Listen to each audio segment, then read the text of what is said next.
ఆర్టీసీల కొలువుల ఆరని కొట్టిర్రుల్లో 3035 జాబులు పడుతున్నాయి. మరి అవి ఏంటి అంటే 2000 డ్రైవర్ పోస్టులు, 743 శ్రామిక్ పోస్టులు, 198 డిప్యూటీ సూపరింటెండెంట్లు, 25 డిపో మేనేజర్లు, 11 సెక్షన్ ఆఫీసర్లు, 14 మెడికల్ ఆఫీసర్లు. తెలంగాణ వచ్చినాక ఆర్టీసీ జాబులు ఇచ్చుడు ఇదే తొలుతా అని చెప్పుకొచ్చిండు బస్సుల మంత్రి పొన్నం ప్రభాకర్ సారు.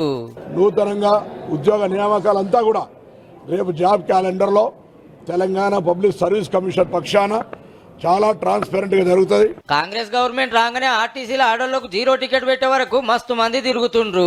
బస్సులు చాలతలేవని ఈ నడమనే కొత్త రోడ్ ఎక్కిచ్చిండ్రు. వాటి మంచి చెడ్డలు చూసుకోవాలి, సౌలతులు పెంచాలి, డ్రైవర్లు కావాలి, మెకానికులు కావాలి. కాబట్టి అందరినీ తీసుకునే పనులు ఉన్నారన్నట్టు. చదువులను బట్టి ఏ జాబుకి ఎవరు దరఖాస్తు పెట్టుకోవాలనో నోటిఫికేషన్ వచ్చినాక తెలుస్తుంది.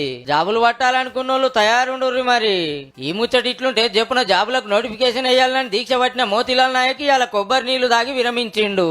మెగా డిఎస్సీ కావాలి, 50,000 సీట్లు నింపేదాకా కొట్లాడుతూనే ఉంటామన్నాడు.